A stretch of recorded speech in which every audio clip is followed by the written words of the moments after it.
You're watching the sunrise in Galilee another day, and you can feel the new season. There's not a cloud in the sky,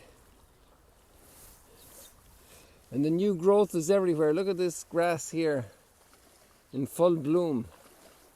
I'll get down closer to it in a moment.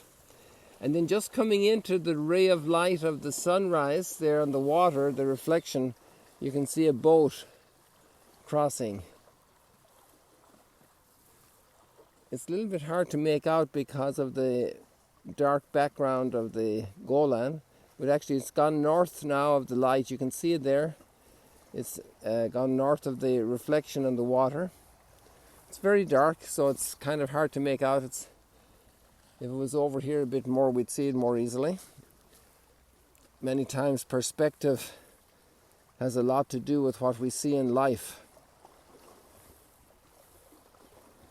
And we can confuse things. Like that boat is completely hidden, in a certain sense camouflaged by the light, by the darkness of the hills. Maybe people in our lives are camouflaged and we don't notice them. They melt into the background, the backdrop. So let me get down here to show you this wonderful grass. You know how you say grass in Arabic? Hashish. Look at this, is all ripe. You can see the seeds, loaded with seeds. Different than the flowers, right? In the sense of colors and all that, just not as sensational, but absolutely incredible. You think of what's going on in here,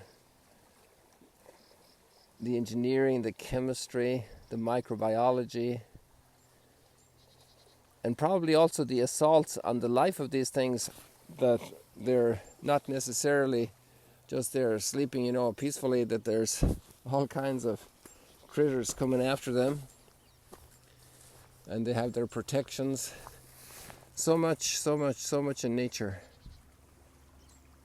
And actually right now, and I'm not sure how long that will last, we can see Mount Hermon.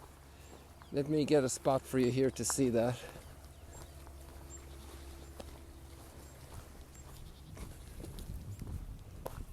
I'm going to pick out a nice spot here, hopefully.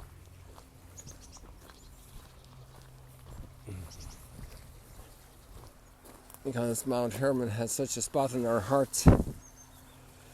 So just behind these little branches here of this shrub or bush I'd say would be more important, where you see the plastic of the Mount of Beatitudes. And if you just continue upward across that hill,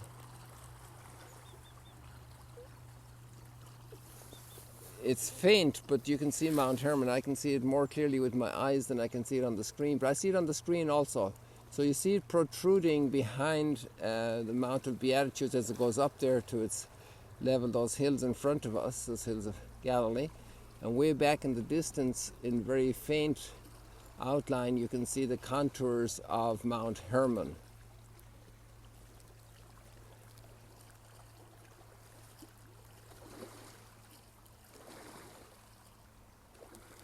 Now there's another interesting little development that has happened in the last few minutes. I can still see it, but it's also more faint. It's when the sun is coming up, there's a change in the atmosphere, and visibility actually declines in the distance at the moment. But right over there you can see that piece that's sticking up over the Golan. That's inside the border of Syria.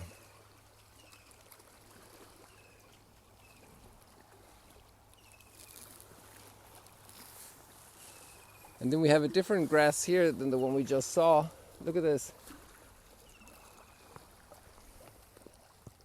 And it's also ripe, It's almost completely ripe.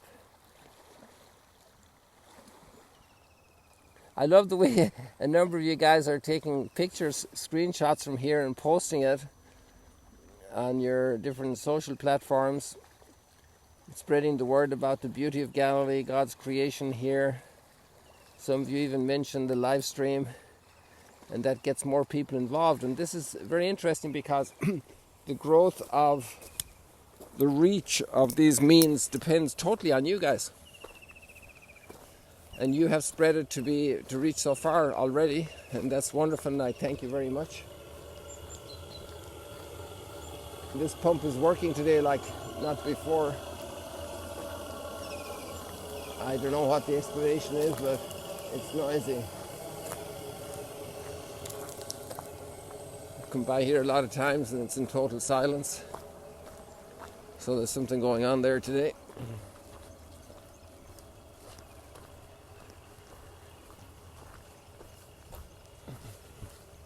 I love those rocks, you know, the pounding they've had over the years, and these trees, the pounding from the waves, and they're still standing. And the late bloomers, this one hasn't bloomed yet, this one hasn't even budded its leaves yet. These are still the old leaves from last year. Its time will come in this one as well. Still dry. Late bloomers, you know. Maybe there's something happening. There's actually something happening on this one.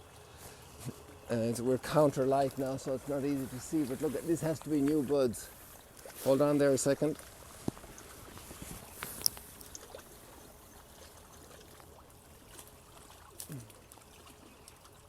I'm lifting up the tripod way above my head here so you can see that. There are more of the little buds coming up here from these late bloomers. Maybe we'll get another angle on these. If we got on the light side, on the sun side of them, we could see better.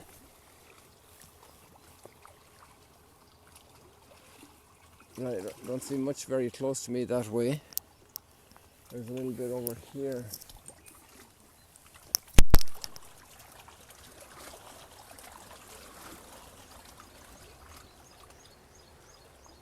You can see that better than I can now.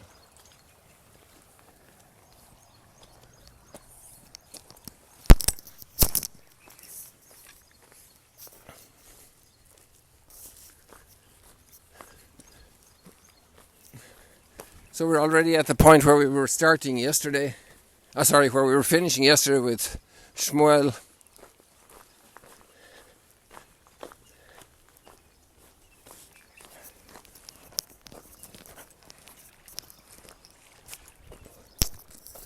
We were looking for the oleanders, but they're down here just a little further.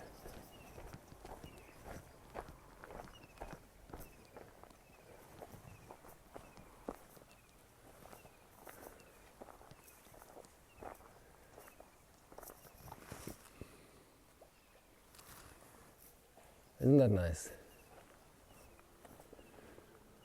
The rocks, the trees, the sunlight, the lake, the birds in the background singing.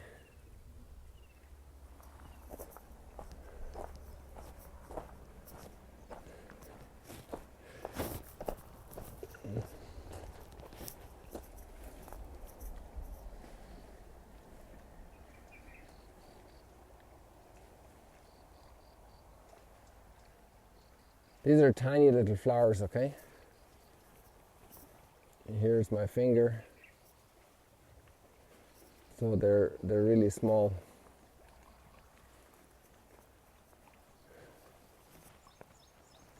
And there's lots of them, absolutely lots of them.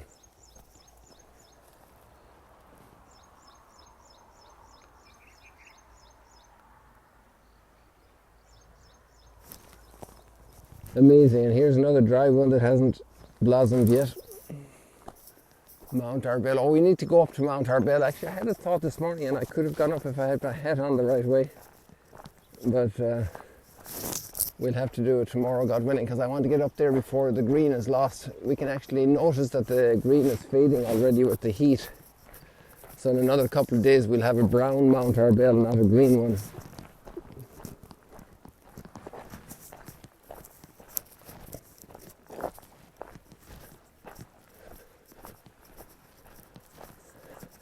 We have lovely readings today. Scripture is always empowering, enlightening, strengthening, questioning, challenging, motivating, lifting. Now you know the name of these, I won't even say it, okay?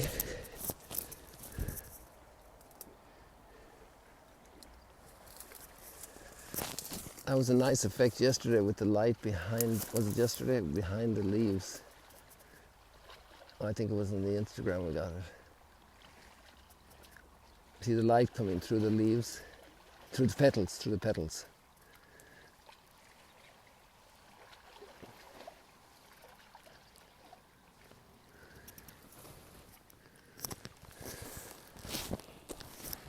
Do you hear the waves?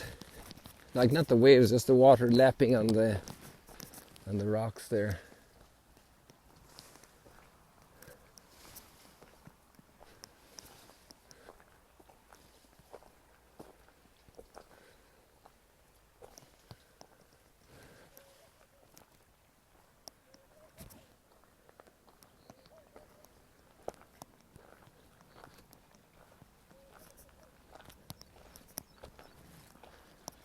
So the readings, this young community in Jerusalem 2,000 years ago after Pentecost,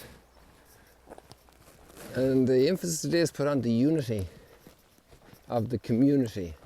Community, unity, thinking together about the others.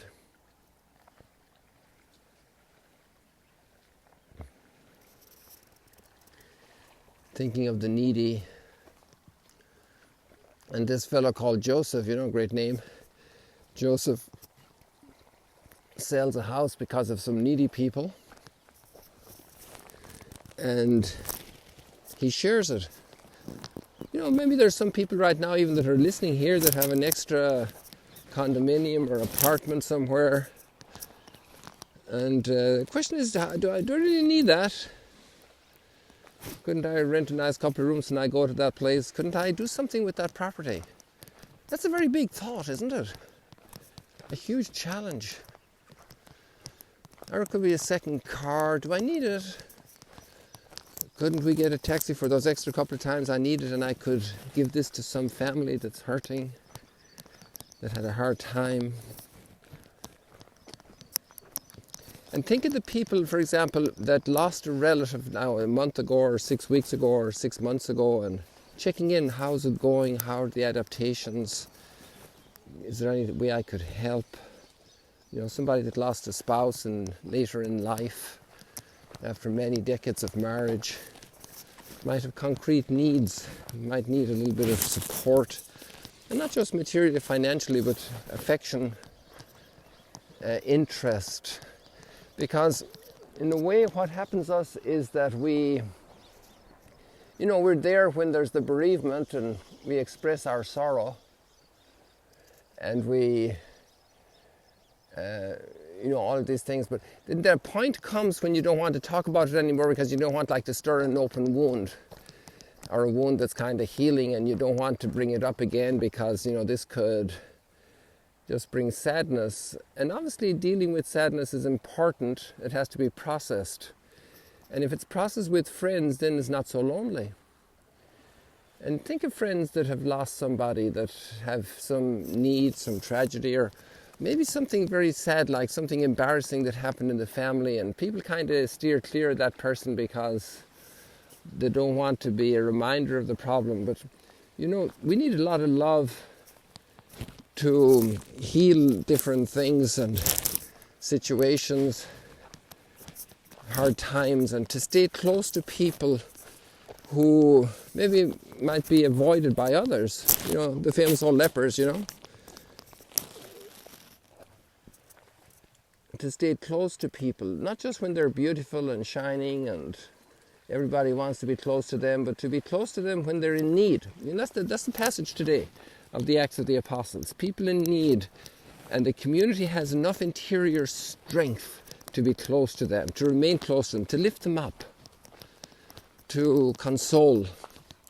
And when we're Christians, we're not just sitting back in our armchair and saying, hey, we got it, we're saved, we're all this kind of... No, we're on a mission. We're called into action. We're called into... First action is prayer, because the Holy Spirit has to be powering it. That's where it's all coming from, obviously. But at the same time, we want to be sowing flowers along the roadside for people as they walk in life. Planting little plants along the roadside of people's lives, along the pathways, to bring a repeated joy for them. You know, give a person a fish is a good thing, and teach them how to fish is even better. And to give people a flower, a bouquet of flowers is nice, but to give them a potted plant and keep blooming, you know, or plant a little tree in their garden.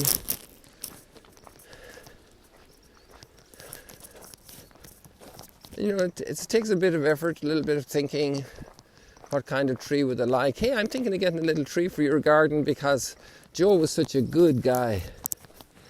And I'd love to plant a tree in his memory in your garden. You know?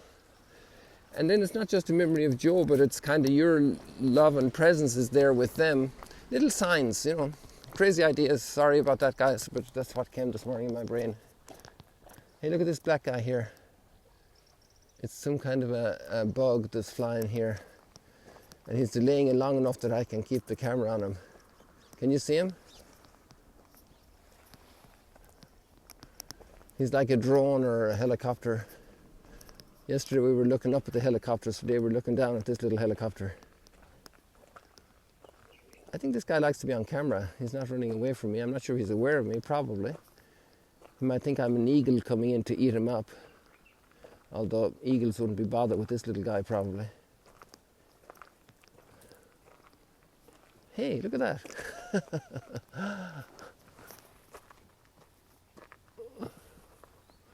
Yeah, stay on the white background, little fly, so that we can... Well, I don't want to call him a fly because it's more complex than a fly, or I don't know how complex a fly is, but anyway. Oh, that's me. Hey, I lost him. He went over the wall there. I just saw the tail end of him. There he is. He's up now in this structure.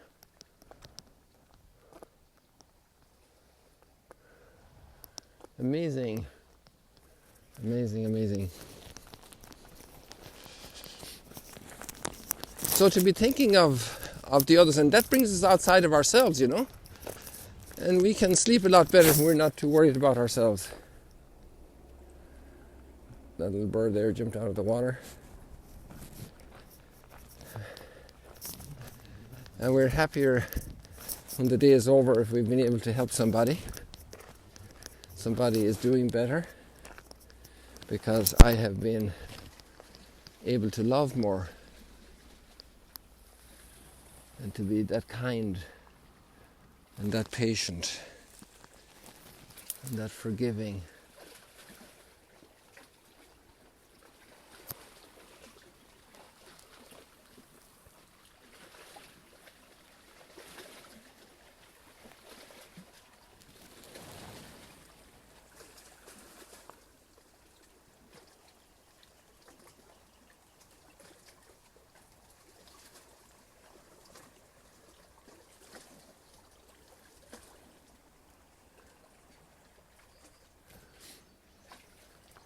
Some of you, as you post pictures, help me to see the beauty sometimes that I miss, just focusing on the task and the logistics of all this, kind of unconsciously, consciously. But I'm sure we all miss a ton of stuff, and then others point it out. That's why it's great to have other people around in life. As much as we like our quiet moments, our alone moments, they're moments of great blessing to be with others. And the crown of creation. It was very good when God created human beings and when God created human company, that we are not alone.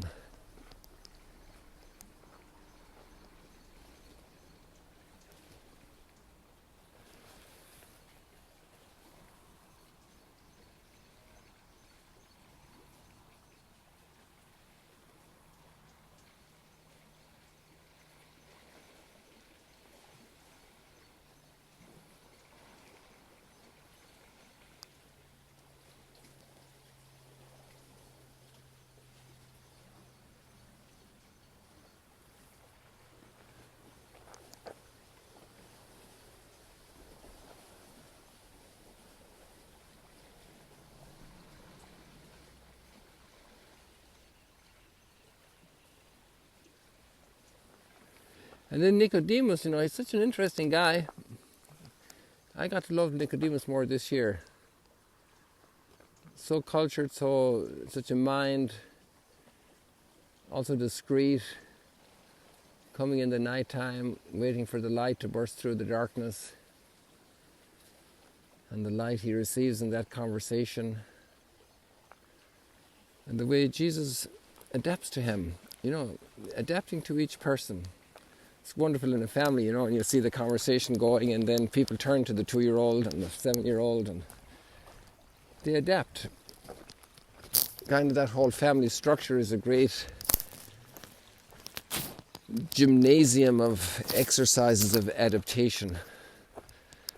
All of our relationship muscles are stretched in family. They tell a famous story, about, I don't know which Anglo-Irish writer it was, probably about 100 years ago, or I don't know when it was, you could check it out, but California introduced legislation to facilitate or to permit divorce for incompatibility of temperament or something, or character. And this Anglo-Irish writer, with all his irony and wit, he said he couldn't imagine anything more incompatible than a man and a woman. The ability to bring the others together, to be with the other, somebody very different than me. Yesterday I was speaking with a couple, and they said they're so different.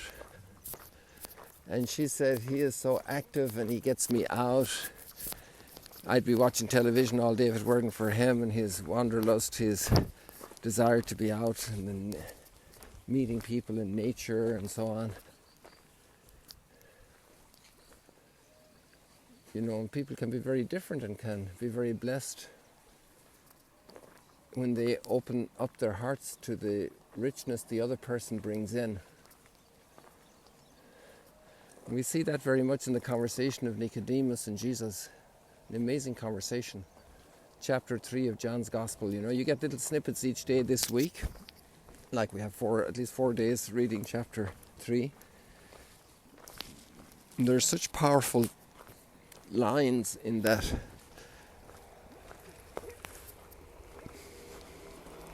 He came to Jesus at night time. That's so symbolic in John's Gospel. The night is a symbol that's often evoked.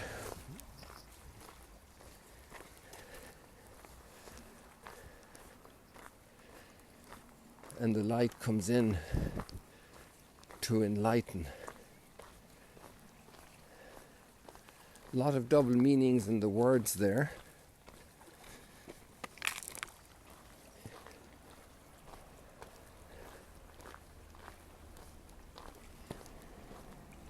To be born, and the text could be born above or born again, born from above. And all these have rich meaning, these possibilities, this, you could say, intentional ambiguity, which opens up different facets of the reality, gets our mind thinking.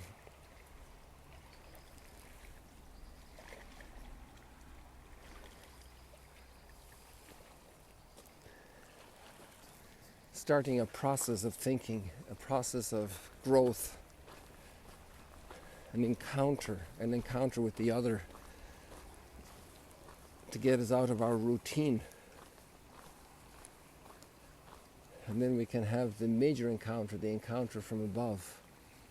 It gives us new life. We're remade, reborn, starting over a new page, forgiven.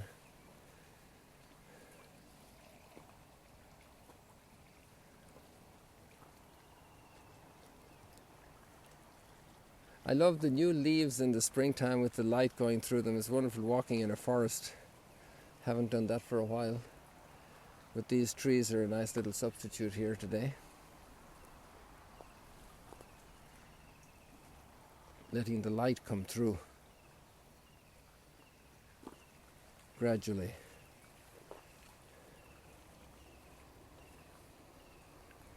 Hey, look at these trees here. Look at the, again, flowers. Wow. Look at these little flowers. I guess they're flowers, right?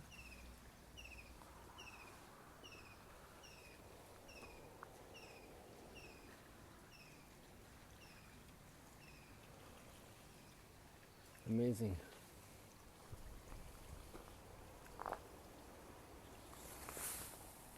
People, our time is running out, or it's fulfilling, it's filling up. It's like, we can say the time is running out, or the sensation when you're pumping gas and then finally the tank is filled. So it's being fulfilled. Our time is being fulfilled. Our time is filling up. And blessed by the Lord, blessed by His Word, blessed by the gifts of nature and creation, a new day, we have a lot to share with others. People, thank you very much for joining us today. See you later, alligators.